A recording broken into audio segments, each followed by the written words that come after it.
Welcome back to 7 News. We commemorated the centenary of ANZAC just weeks ago. But what about our modern day diggers? On the cold streets of Australia's cities and towns tonight, there'll be thousands of homeless veterans. In New South Wales, it's thought that around 1 in 10 of those who are homeless is a former digger, struggling mentally and physically in a nation that has no real figures on the extent of the problem. Peter Mullally is a loving father, a graduate of Duntroon and a veteran officer of the Iraq War. I deployed to Iraq as a lieutenant and retired as a senior captain. But after returning from Iraq, he developed post-traumatic stress disorder and a range of other conditions. When he discharged, his life collapsed. It was the blackest of blackest holes that I've ever experienced. Lost my job, lost my family, lost the life as I knew it, I've lost my friends, and there was also just shame. Just utter shame that a functioning adult could be brought to his knees like that, who could serve in Iraq or go to Afghanistan or do the jobs that I used to do as an officer of the Australian Army. Peter ended up destitute, reduced to living like this. And you went from Duntroon to a tent. Yeah. You know, and I guess I'm still coming to terms with that.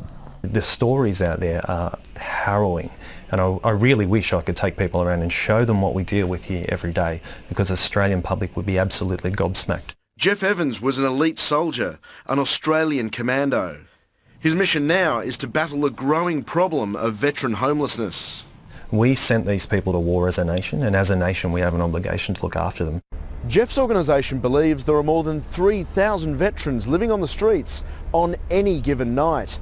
It's a figure authorities dispute, but the truth is the government doesn't have the real figure, nor does it know exactly how many veterans have taken their own lives. Can I pin you down? Are there hundreds or are there thousands of veterans on the streets? What I would say to you is that the numbers that we have at the moment are outdated, and unfortunately they're inconclusive. I guess there's only so many ways you can say we don't know.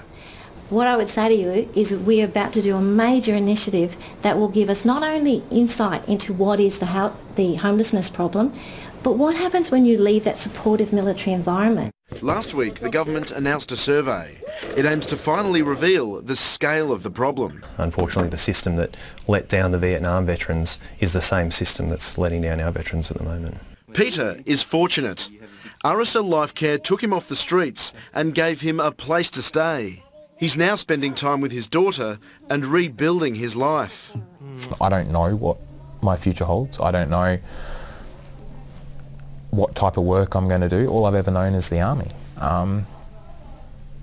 You know, and that does still scare me. A Senate inquiry into PTSD and the mental health of our veterans is due to report next year. Prime Minister Tony Abbott has unveiled plans for a new war museum at the Australian Memorial in Villers-Bretonneux. The $100 million project, to be known as the Sir John Monash Centre, will feature a foreign field as its roof and technology to tell the ANZAC story. It's due to open in 2018 and is inspired by the existing memorial's design dating back to 1938. The story of Gallipoli is very well known indeed. But the story of Australia on the Western Front should be much better known, and that's what the Monash Centre is all about. It will be about explaining to today's and future Australians what our forces did, the generalship of Monash, the all-arms warfare that was really perfected by Sir John Monash in 1918. It was an extraordinary story. It was the story that we're familiar with of valour, of indomitable commitment, but it was a story of success as well.